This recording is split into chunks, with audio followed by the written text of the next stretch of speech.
Good morning, everyone, and welcome to the first session of the day, the live taping of our Energy Gang podcast. I know that many people here have probably heard about the podcast. Many of you are listeners. We talk to you, and I'm sure many of you are not listeners, and if not, I don't know why. If you like what you hear on stage here today, you can find all our previous podcasts at greentechmedia.com/podcast. And we've been doing this for 2 years now, and we've accumulated a very passionate following of people within the industry or with an armchair fascination with the industry. And it's a very simple premise.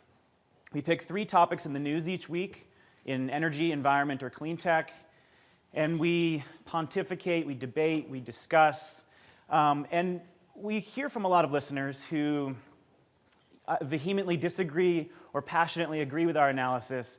And we love that because people see the show as sort of a sounding board for getting beyond the headlines and figuring out what kind of opinions they have about the issues in this industry. So we have a lot of fun doing the show, and we've done a few live podcasts, and we really enjoy doing them and hearing from our listeners. So this is going to be a little bit different than the normal panel discussion. It will be sort of an impromptu chat, but we're going to break it up into 3 parts like we usually do on the show. And I'll go between asking questions and having an impromptu discussion to reading some show notes and setting up the different topics. So with that, I think we'll begin. For the week of June 25th, 2015, this is the Energy Gang from Greentech Media. Hello and welcome. I'm Stephen Lacey, a senior editor at Greentech Media, usually hidden behind my microphone at my desk, staring at a computer screen in Washington, D.C. But this week, I'm standing on stage in front of hundreds of industry professionals at GTM's Grid Edge Live conference in San Diego, California. Let's hear from the folks out there for the people back home listening to this. We love doing this show live. It's a lot of fun for us. And I'll turn to 2 people that I love very dearly who are with me every step of the way each week talking about the latest in climate, energy, environment, and clean tech. Katherine Hamilton is a co-host, co-founder, and a partner with 38 North Solutions based in Washington, D.C. It's a public policy firm focused on pushing the agenda forward for clean energy issues. She has a long history in the utility sector, in finance, and in policy, so she brings a unique perspective to the Energy Gang and to these topics. And you know, she works tirelessly on these issues in Washington, where the discussion around clean energy isn't always as intelligent as conferences like this. How are you? Doing Good great. to see you. Thank you. Glad to get out of what the 98 news is going degrees. on in D.C.? Yeah, 98 degrees, but Congress is still trying to do something. And can I tell you about a bill? Yeah, that was please just do, introduced? yeah. So the Master Limited Partnership Parity Act, I have to give it a shout out because Senator Coons has been working diligently on this bill forever. And basically, this is, I think, the 3rd go-round of him introducing this, very bipartisan and bicameral. So on the House and Senate side, they've introduced a bill with 8 co-sponsors on each side, 4 Republicans, 4 Democrats in the House and the Senate. And master limited partnerships, basically, it's a tax structure, a business structure that allows you to be taxed as a partnership, but the ownership interests are traded as stock would be traded. So this is very effective for companies, especially that don't have yield cos. Yield cos have, in essence, taken over the space that an MLP would occupy, but at some point the yield cos will stop yielding, and MLP parity is going to be really important. So this bill would open it up. Right now it's only for oil and gas and other fossil interests. This bill would open it up to renewables, efficiency, large efficiency projects, energy storage, biofuels, so it's pretty exciting. Yeah. I mean, it's here. I mean, This is it really though? That's yes, the question. no, Like, actually it is I don't something know. that could We've get heard done. that for a lot of issues. I'm just hoping. I do think they're going to get an energy bill done. I don't know what's going to be in it, and there's going to be some kind of tax title, and I hope this is one of those ones that slips All in. right, we'll see. We'll see. Our other co-host is Jigar Shah. He is the president of Generate Capital, well-known as the co-founder of SunEdison. He comes to us usually from either New York or San Francisco. We don't know which one. We just dial him up. Sometimes he comes to us from a Starbucks even. Last week he was with us from a public library in New York. He was going to fly in this morning. I was worried that he wasn't going to make it, and we would be Skyping him in from like an Uber on the way from the airport, but we're glad to have him in person. How's it going? It's going well. It's going well. We just have to figure out how to do this from United Wi-Fi. Can I bring your mic down a little bit so we, so you get... Yeah, is that better? There we go, yeah. Look at that. Excellent. And each week we bring on a new guest to talk and give us some info on their area of expertise. And this week we are very pleased to welcome Tom Beall, who is the Chief Engineer at San Diego Gas and Electric. He didn't have to travel too far to be here. We appreciate you joining us. Thank you, Stephen. It's a pleasure to be here. I'm happy to sort of sub in for to do this. It's really quite an interesting crowd, really interesting event. Lots of very informative panel discussions, and happy to share what we're doing at SDG&E. Great, yeah, you've got a lot of exciting projects going on, and that's what we're going to talk about in the first segment. So we will discuss how SDG&E sees the smart grid evolving. They've got a really interesting microgrid project that has some new performance metrics. They're integrating a distributed resource management system. They're doing interesting stuff with electric vehicles, and we'll try to parse all of that out and figure out where they are with that.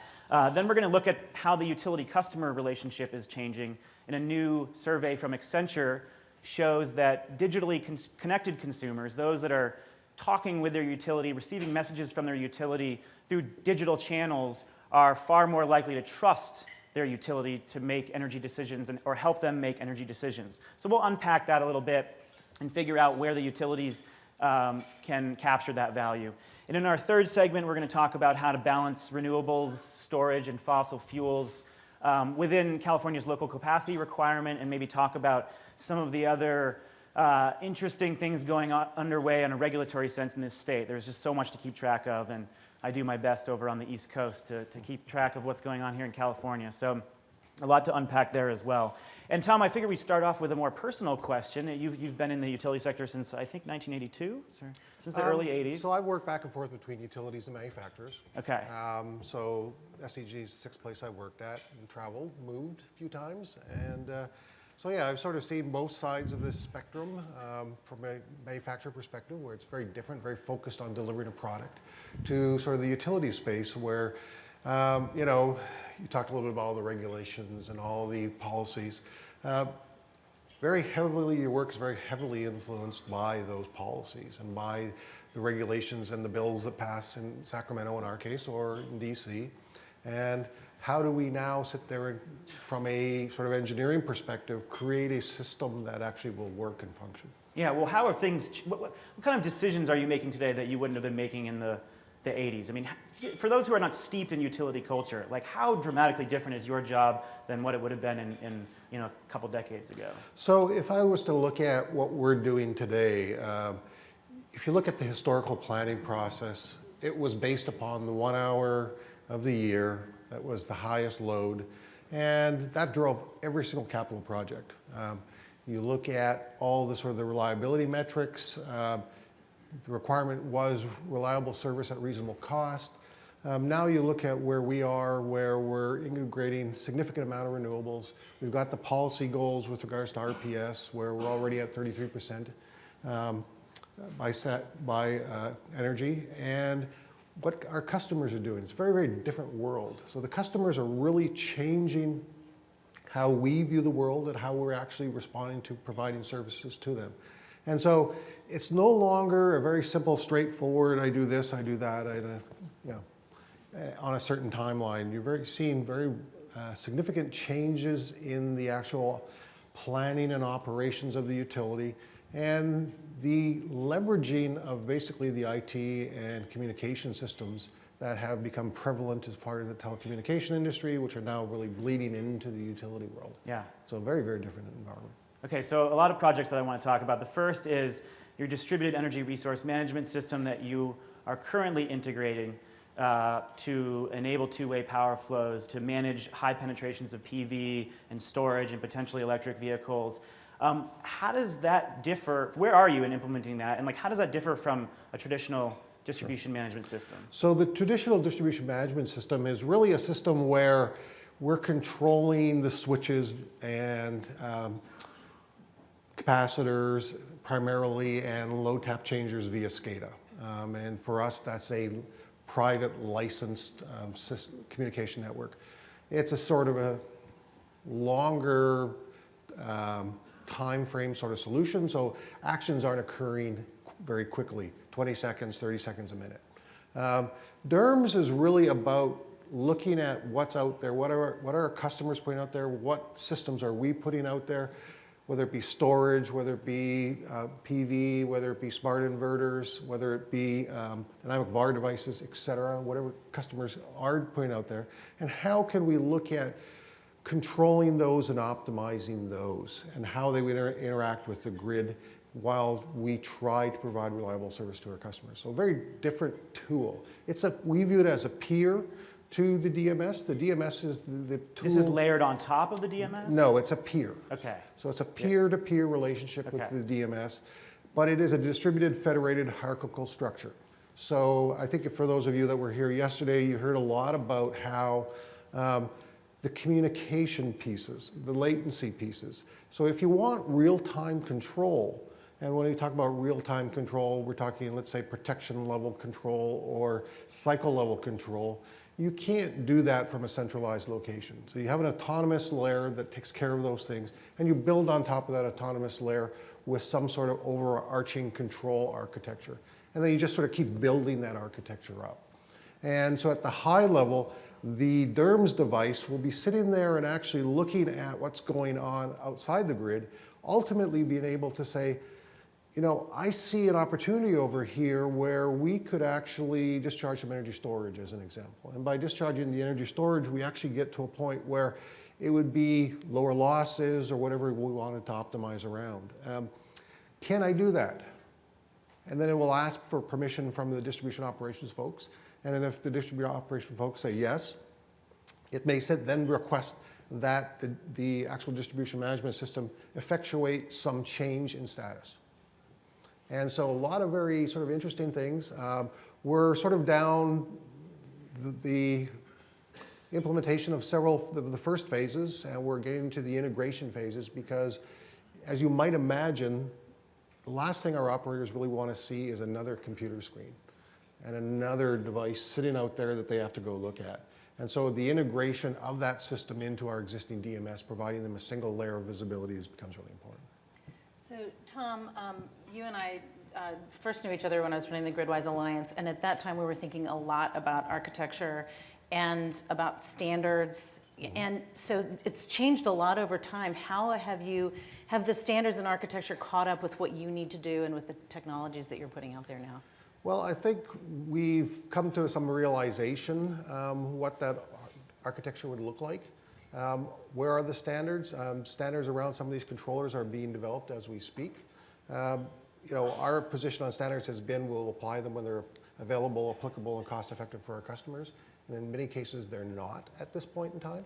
So what we are doing is do a lot of, as you might guess, the more seamless you want this to look, the more integration you need, and with more integration becomes more, you know, adapters, and because we don't have that standardized open architecture or standards for interfaces. So the first implementation is at the Borrego Springs microgrid, is that correct? Correct. What kind of assets do you have there? How big is that town? Is it 1,200 people? So the actual customers, there's 2,800 customers. 2,800 customers. A mix primarily residential. For those One transmission line going there? One single radial transmission line. It goes through roughly 30 miles, and it changes in elevation about 5,000 feet. So, and you've built that microgrid in using a 45 megawatt system developed by NRG, PV system? So, no. So when we originally started that, they didn't quite get there. What happened? Well, the reason is that the transmission line is actually constrained. It's thermally constrained out of Borrego Springs. So the actual NRG plant is 26 megawatts. The first version of it, we use diesel generators and energy storage. And so we have currently 1.5 megawatts for 3 hours of lithium-ion solutions out there. We've got two 1.8 megawatt diesel generators. Where we've gone is the original version, we islanded a single circuit. But increasingly what we are seeing with regards to outages is that we've had our senior management say, well, we want you to island the entire community. And so we did a lot of manual work to make that happen. Having said that, we then initiated an effort to automate a lot of the switching that would occur. so it wouldn't take a troubleshooter to go out there, as well as taking a look at how could we incorporate that 26 megawatt array. And so the press release that came out talked about, well, this was the first sort of demonstration of the actual implementation of the 26 megawatt array. It was a much more manual process at the time. But interestingly, what we found was on the one circuit that we had originally designed, the transfer from grid parallel to island mode occurred seamlessly for all 3 circuits. But when we went back, the one circuit that we had previously worked on was seamless. The other 2 saw 10-minute outages, but during the course of the planned outage, we put in the facilities to actually now, in the next event, seamlessly go back on the transmission level. So the goal ultimately of the microgrid will be become a renewable-based microgrid and use the 26 megawatt array plus energy storage to basically ride through the night and drop to critical loads. What does this add up to you? Does this add up to anything to you, Jigar?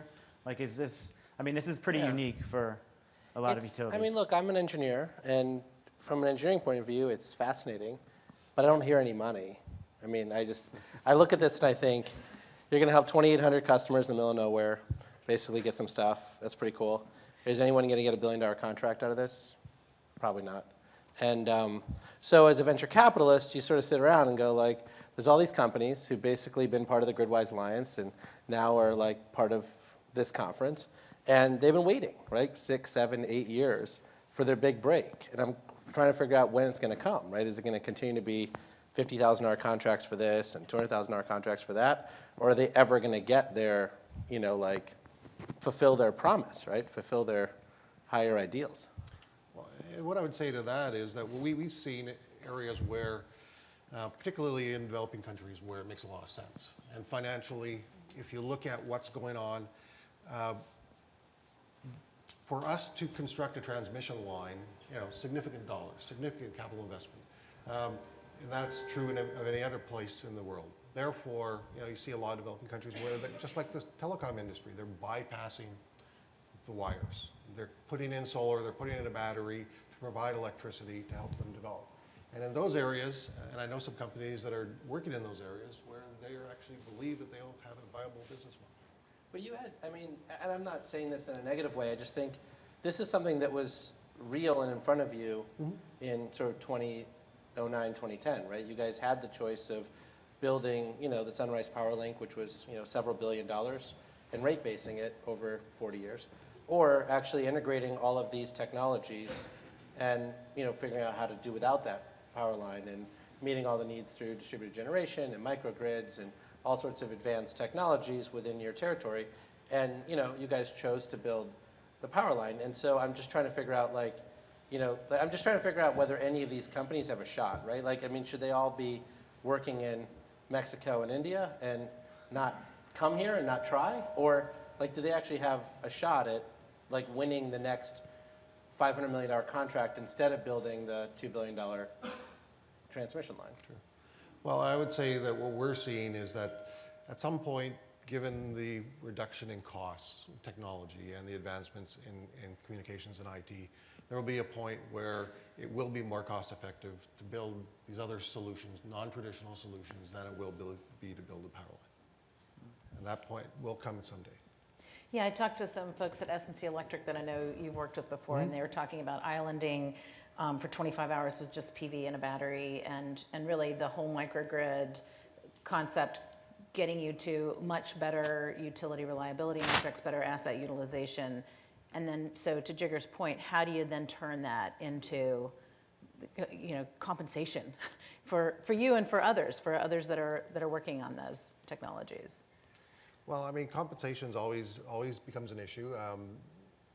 There's been a lot of proceedings at the Commission around distributed energy resources for a long time. There is a mechanism in place today that if a DER solution is more cost effective for our customers, that we should procure that. It's in public statute. And therefore, we would be looking at sharing the cost savings that would be associated with doing that. Speaking of rate basing, you have proposed a program to roll out thousands of EV chargers at multifamily housing units. First of all, explain that program, and have you seen any pushback associated with developing, owning, maintaining, and rate-basing EV infrastructure? Certainly, there's been some, I think a lot of people are concerned about utilities owning that infrastructure, whether or not they can do it in a cost-effective manner, and similar to what we see in PV deployment. Well, if you look at our VGI filing, we were looking at trying to do a couple of different things. One of which was to look at sort of circuit differentiated level pricing. So recognizing that electric vehicles create a large significant load for the utility. And so that was certainly that's certainly an element of VGI. We also, as part of that, looked at it and said, well, where does it make sense for the utility to participate? And if you look at the areas we're targeting, they're really things like workplace charging, where it makes a lot of sense to take advantage of the vehicles that are there, help promote the adoption of electric vehicles, because to help the state with its greenhouse gas reduction goal. And so yes, I think that there's an opportunity on both sides. Clearly, there are others who were opposed to SDG&E participating in it. We do have a settlement agreement with majority of parties. I think everybody does recognize that there is a role for the utility to play in this. So, I mean, the question I would have, though, more broadly on electric vehicles is more around all of the benefits that come from it and how people get compensated for it, right? So when you think about electric vehicle charging, for instance, if I charge my electric vehicle at work, can my company actually use my charging load as demand response on an integrated basis with my facility, and potentially even draw power out of my battery to be able to actually meet loads? Because you're seeing a similar function being provided by CODA or Greentech networks or STEM through stationary battery sources, so why not do it through mobile battery sources? And would they get compensated for that? And then separately, you've got other things that you can do. One of the big challenges with the utility now is that there are periods of time when you're actually you have a lot of excess generation, whether it's because of renewables or because of coal plants that can't be turned down very quickly or whatnot. And so when you have that, is there a value to electric vehicles only staying at 75% charge and being able to be turned on at the time at which you need excess load, right, to get rid of that? I'm just trying to figure out how this full integration actually gets created, and is it easier to get fully integrated because you guys are going to own some of this charging infrastructure, so you have sort of an ability to do that? Well, I think longer term, it's going to be a combination of both. Certainly, with utility ownership comes, certainly some more level of control, more being the utility. If you look at certainly some of the ideas around where the future goes, to your point, could you envision how a company decides to put in that charging and use the vehicles, assuming the customers are willing to participate? Sure. Yeah. In doing demand response? And to your point, the STEM model is an example of how energy storage has gone in to help people reduce their bills.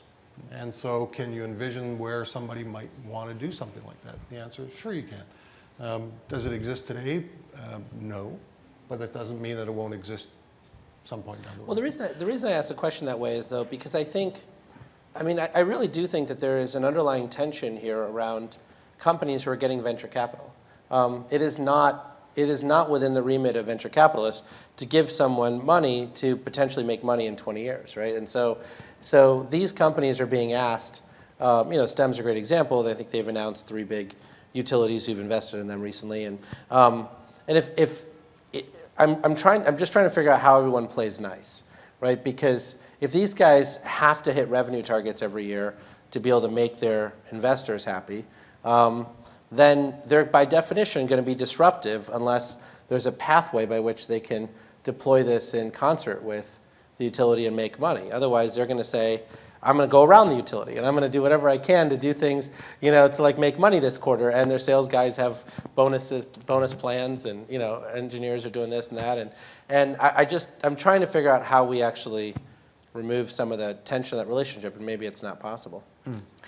Well, let's move on to the second topic, actually, and talk about this new survey from Accenture of 11,000 customers around the world. 41% of respondents who have interacted with their utilities through digital channels have said that they trust the utility to help optimize consumption and make energy management decisions. And only 31% of the non-digital customers said that they trusted their electricity provider. So you have a pretty big gap there. Interesting that only 41% said that they would trust the utility, but a big gap between the two. So what does this tell us about the way the utilities can strengthen their relationships with their customers? Katherine or Jigar, were any of you surprised by those numbers? Anything interesting in that survey? No, well, but when you dug down and you looked at who was more trusted, the utilities had at like 36% when they asked the question. Generally, you got to a more specific question. Yeah. But more trustworthy were considered consumer associations, academia at like 48%, and enviros at 46%. So my question was, how do you tap into that much? Well, also, like, how do you guys tap into them? If they're the trustworthy folks, how do you partner with consumers, consumer advocates, enviros, and academia to enhance the trust for the utility? Yeah. That was kind of the question I had. Well, where we've gone is we have invested a lot of time and effort trying to, the green button, downloads, getting data out to customers to allow them to try to make more informed decisions, allowing them to, the marketplace. Are they downloading that data? There's a number, what the numbers are. I'd like to tell you that they're not great. phenomenal. People who listen to the podcast. Yeah, there that's we right. go. They don't have their own server farm built for that purpose yet. But, part of the challenge gets to be what are the choices that customers make? And what we're seeing is that the customers are making choices based upon what is the impact of my bill? What can I do to minimize my bill? We're providing them with data, we're providing them information how they can manage their bill. We're certainly seeking out what kind of alternative channels we can, I think to Katherine's point, what alternative channels we can actually engage to become the trusted energy advisor for the utility or for our customers. Yeah, I think that the reason the question is, I think, difficult to answer, in my opinion, is because it's not like people actually have real choice. And it's one thing if they actually were being offered this service from all 9 parties, and then they were actually choosing between academia or the utility or whatever. The only choice they really have right now is the private sector company, right? And so those are the ones who are actively going directly to customers and saying, like, we've raised $20 million of venture capital, and we actually have to get our thing out the door, right? Whether it's Tendril or some of these other players, and then Nest, right, who's gone directly to market. And some of them have actually said, well, let's partner with the utility and let's send it through. And then O-Power have clearly done that and decided to bring in some smart thermostats and other things. But I do think that one of the challenges here is trying to figure out why customers don't really have choice, right? Because even in the regulatory... Why customers don't want to have choice? Why they don't have choice, why they don't right? have choice. Even in the regulatory framework, to take a high-profile example, when Baltimore Gas and Electric, which is part of Constellation, got rejected by the Public Service Commission on smart grid infrastructure, right? They eventually got approved for that smart grid infrastructure because they said, we are promising that our customers who get smart grid will use the tools and save 7 to 12% of their energy. And now that we're sort of 7 years later, they're not doing any such thing, right? Now they're doing pilots with O-Power, and they're doing this, and on days that are hot and whatever else, they're getting like little text messages that say that you should turn on your air conditioner. But the customer, and they had an economic incentive by the Public Service Commission that said that if you don't reach these metrics, which you would do through all these technologies, you will get penalized. It still didn't happen, right? And so part of my concern, in this area is as someone who, actively invests in the space, I just think that, like, I'm trying to figure out whether we're ever going to have a cell phone moment, right? when you look at what Verizon did, Verizon was a completely regulated company, right? And they basically bet the farm on their company on the unregulated side of their business on cell phones. They started saying, we're going to put billions of dollars a year into that. And now they're 90% unregulated, right? Only 10% regulated. And you would have thought that solar was the technology that a utility would get behind and say, my unregulated subsidiary is going to become larger than my regulated subsidiary.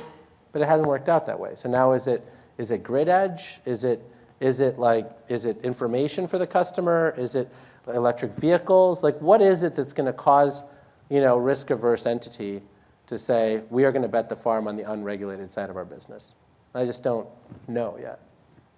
Well, I think it's somewhat consistent with what Steve McBee was talking about yesterday from NRG. We've had him on the podcast, and he's talked about how they're really trying to focus on the retail side, on personalized power, on giving those choices to consumers, and on trying to figure out how to give them what they want. And he's fully unregulated. He's fully unregulated, exactly. Yeah, so how do you grapple with that as a regulated utility? And do you think that NRG's vision for, say, personalized power is consistent with the way you see choice in the regulated utility environment? Well, there are challenges associated with being a regulated utility. A good example would be where does our commission allow us to play?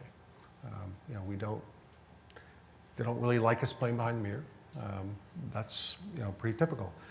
But I would say that if we look historically at what we have seen with regards to some of the AMI deployments, some of the AMI pilots, that enabling technology does help customers. We've seen that as far as demand response is concerned. It makes it easier for them, and certainly, we've got some peak time rebate programs that are with technology. You get an additional compensation for reducing your use. Now, at the end of the day, a lot of the stuff comes back to rates. But again, that's a really long, arduous discussion. Yeah, like, have you guys gotten beyond piloting anything on the home energy management front? I mean, utilities have piloted this stuff for years, and there are really only a handful of solid commercial deployments. And I'd just love to know, I mean, you've worked with a lot of different vendors. Where are you today with some of the consumer empowerment, home energy management stuff? So we do offer various devices that you can procure and purchase and actually talk to your own meter, get 5-second consumption data so that you can make much more informed decisions about what you may or may not want to do. That's something that we as a utility don't have access to. Our metering system gives us basically, for residential customers, 1 hour consumption data. We have offered loan programs with regards to smart thermostats. So we are looking at trying to empower customers to make some choices with regards to technology and what those technologies will be. And are they taking you up on it? I mean, I just remember a few years, ComEd in Illinois sent a bunch of customers iPads, and the customers were so freaked out that they sent them back. Like, why do I want you on my bedside table on my iPad? That's strange and creepy.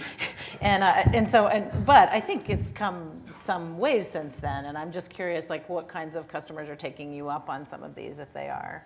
Well, I think the customers who are interested in tech, I mean, it's like everything else. I mean, there's a lot of early adopters, right? Yeah. Early adopters of technology who really like this stuff.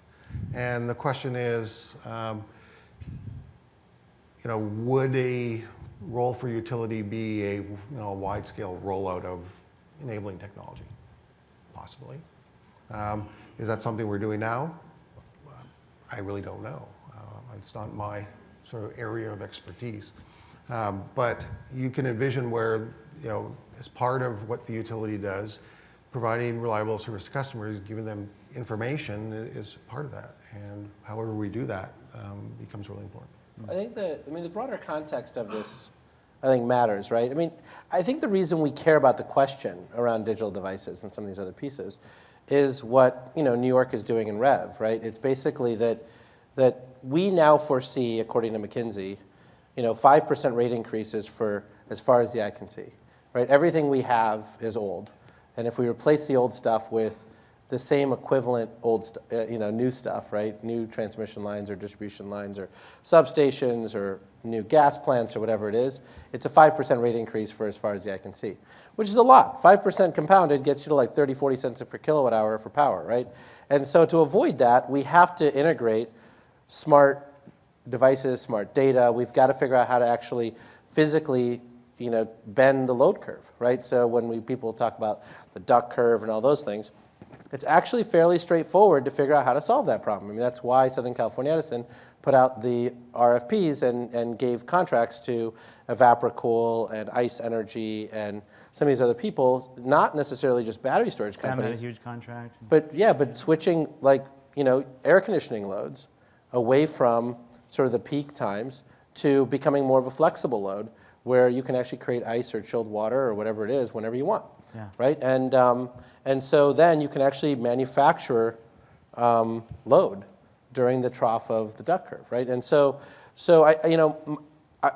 from an investment point of view, I think the reason why these companies are so important, all of the companies that are exhibiting here, et cetera, is that there are regulators out there that believe that those solutions are 1/10 the cost of actually rebuilding stuff exactly like we did it in the 70s and the 80s.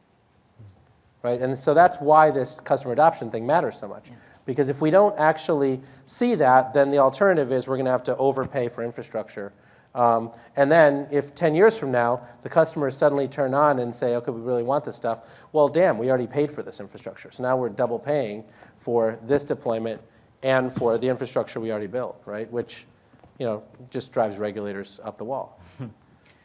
So let me give you another example of, I think maybe to follow up on what Jigar said. If you look at the whole idea around smart inverters and what California has done around the inverters, putting technology into the inverter as opposed to just continuing to allow single unity power factor production of energy. It does open doors for what else can be done. Voltage, frequency.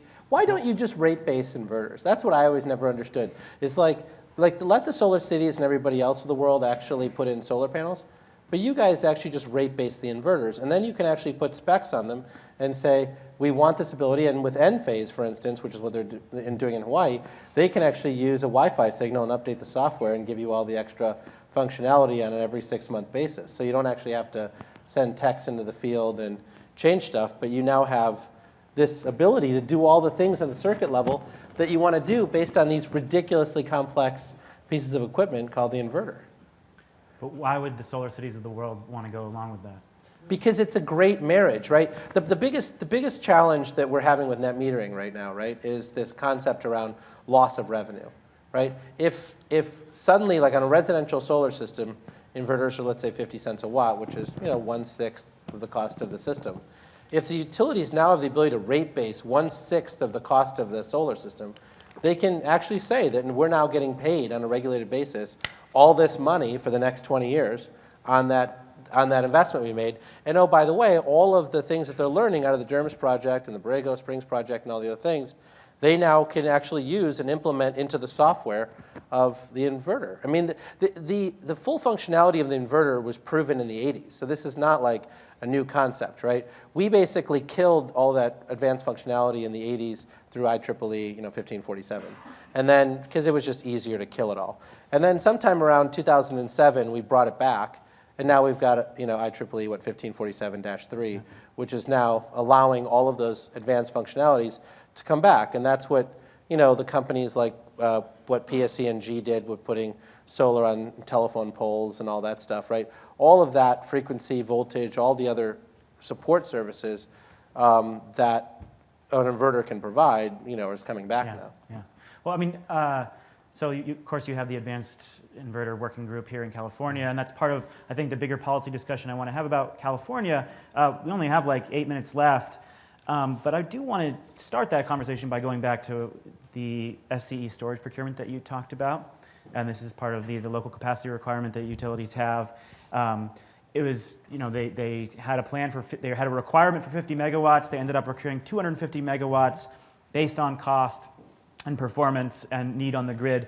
And Katherine, I mean, you're steeped in this stuff. I'd love to hear from you why you think that this SCE procurement was so groundbreaking as part of these mandates here in California. Well, it's groundbreaking because they showed all of these technologies were cost effective in comparison to what else they would have to purchase for local capacity requirements. What I find really interesting about what's happened in California with CalISO is this DERP, this distributed energy resource provider. DERP is like internet slang for idiocy, so I don't know what they were thinking. Perhaps these are not web savvy folks coming up with these terminologies. I must not be on the internet very much. But anyway, continue. But this is getting to what I've been trying to get FERC to think about, which is flexible capacity. Like, how do you pull all the distribution side as a resource? So whether it's storage or efficiency or demand response or rooftop solar, anything on the distributed side, how do you make it participate as really part of your resource mix?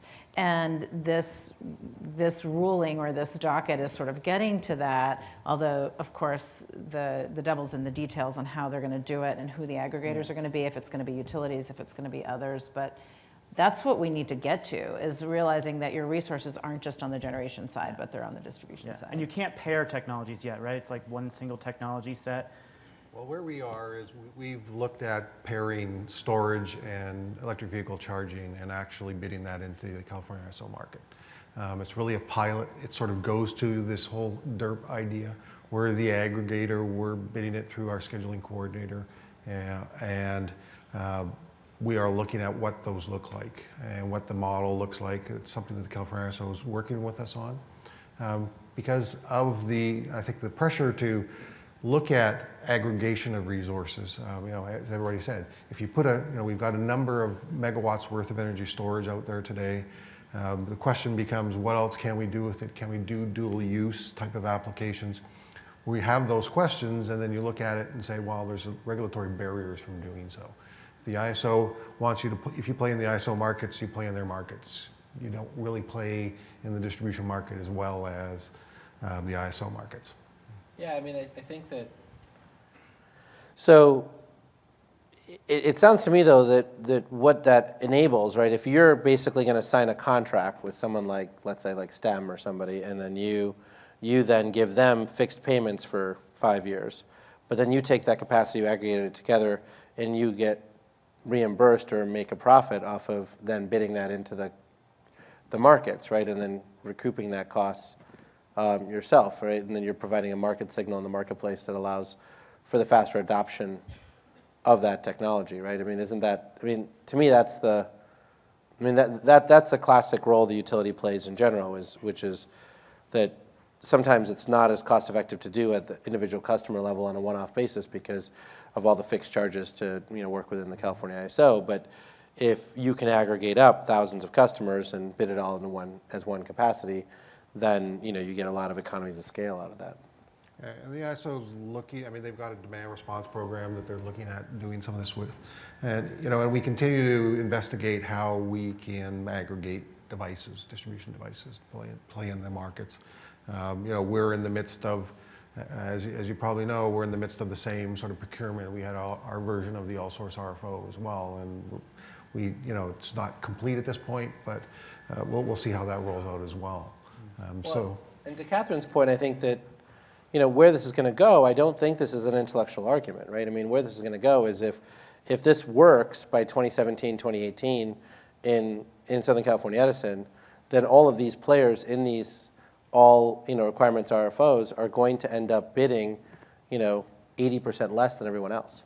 And when they bid 80% less than everybody else, they will win. And it doesn't matter that it was intellectually better or this or that, or, the arguments all fall away because the Public Service Commission is going to be like, crap, I want that thing that's cheaper, right? Don't tell me that it's harder to integrate into your system, and don't tell me that it's actually not able to talk to your existing software, and don't tell me all the other stuff. I want something that's 80% cheaper. Go figure the rest of it out. Yeah, and I think having that volume out there is going to really also help them figure out how do we charge and value, whether you're actually a load when you're charging as a storage facility, but that can also be a service. So how does that kind of all work out on the accounting side? I think that's going to enable them to figure all those things out as we're actually getting the stuff out there. Yeah. Do you think that we'll see California lead in storage policy? Like, are other states going to copy what California is doing? You know, you've talked about this. We talked about this on the show recently with Sky Stanfield of IREC. You had a really great panel with some folks at the Energy Storage Association conference trying to figure out, like, how states are implementing this stuff. Yeah, and they're all doing it Very slightly differently, yeah. Yeah, people don't look at California and say we want to do it just that way.